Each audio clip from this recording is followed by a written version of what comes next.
ಮೂಂಗ್ ದಾಲಿಂದ ಮಾಡುವ ಒಂದು special high protein breakfast ತುಂಬಾ ಈಸಿ ಮತ್ತು ಟೇಸ್ಟಿ ಕೂಡ ಆಗಿರುತ್ತೆ.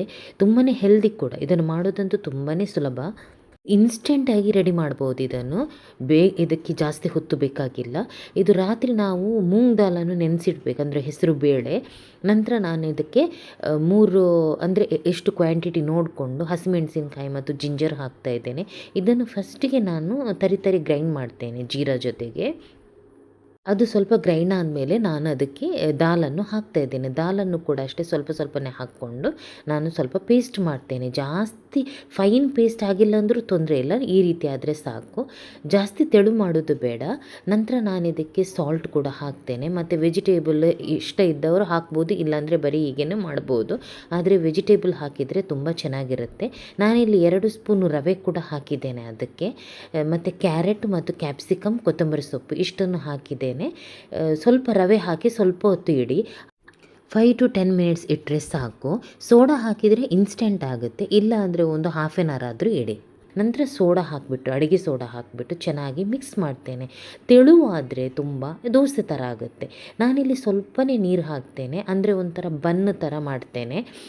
ರೊಟ್ಟಿ ಥರನೂ ಮಾಡ್ಬೋದು, ನಿಮಗೆ ಯಾವ ರೀತಿ ಬೇಕೋ ಆ ರೀತಿ ಮಾಡಿ. ಬಟ್ ಬನ್ ಥರ ಮಾಡಿದರೆ ತುಂಬಾ ಚೆನ್ನಾಗಿರುತ್ತೆ. ಕಲರ್ಗೋಸ್ಕರ ಹಲ್ದಿ ಕೂಡ ಹಾಕ್ತಾ ಇದ್ದೇನೆ.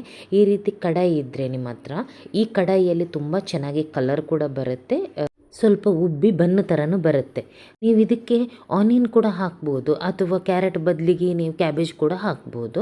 ತಿಲ್ ಹಾಕ್ತಾ ಇದ್ದೇನೆ, ಯಾವುದು ಕೂಡ ಆಗುತ್ತೆ, ಬ್ಲ್ಯಾಕ್ ಆಗುತ್ತೆ ಅಥವಾ ವೈಟ್ ಆಗುತ್ತೆ, ಸ್ವಲ್ಪ ಕ್ರಂಚಿನೆಸ್ಗೆ. ಎರಡು ಕಡೆಯೂ ಸಿಮ್ಮಲ್ಲಿ ಬೇಯಿಸಬೇಕು, ಅಂದರೆ ಸ್ವಲ್ಪ ಉಬ್ಬಿ ದಪ್ಪ ಇರೋದ್ರಿಂದ ಅದು ಒಳಗಡೆ ಚೆನ್ನಾಗಿ ಬೇಯಬೇಕು. ಅದಕ್ಕೋಸ್ಕರ ಕೊಕೊನಟ್ ಆಯಿಲ್ ಅಥವಾ ಗೀ ಹಾಕಿದರೆ ತುಂಬ ಚೆನ್ನಾಗಿರುತ್ತೆ. ತುಂಬ ಸಾಫ್ಟಾಗಿ ಬರುತ್ತೆ, ಇದು ಬೇಗನೆ ಆಗುತ್ತೆ, ಇನ್ಸ್ಟೆಂಟಾಗಿ ರೆಡಿ ಆಗುತ್ತೆ. ಒಂದು ವೇಳೆ ಈ ರೀತಿ ಕಡಾಯಿ ಇಲ್ಲ ಅಂದರೆ ನೀವು ದೋಸೆ ತವದಲ್ಲಿ ಕೂಡ ಈ ರೀತಿ ಮಾಡ್ಬೋದು. ಚಿಕ್ಕ ಚಿಕ್ಕ ಪ್ಯಾನ್ ಕೇಕ್ ಥರ ಈ ಥರ ಮಾಡ್ಬೋದು. ತುಂಬ ಚೆನ್ನಾಗಿ ಬರುತ್ತೆ, ಅದು ಕೂಡ ಬೇಗನೆ ಆಗುತ್ತೆ. ನೋಡಿ ಹೇಗೆ ಬಂದಿದೆ ಅಂತ, ತುಂಬ ಸಾಫ್ಟಾಗಿ ಉಬ್ಬಿ ಬಂದಿದೆ. ಒಳಗಡೆ ಕೂಡ ಚೆನ್ನಾಗಿ ಬೇಯುತ್ತೆ ಸಿಮ್ಮಲ್ಲಿ ಬೇಯಿಸಿದರೆ. ನಿಮ್ಮ ಮಕ್ಕಳಿಗೂ ಕೂಡ ಈ ರೀತಿ ಹೆಲ್ದಿಯಾಗಿ ಹೈ ಪ್ರೋಟೀನ್ ಬ್ರೇಕ್ಫಾಸ್ಟ್ ಮಾಡಿಕೊಡಿ.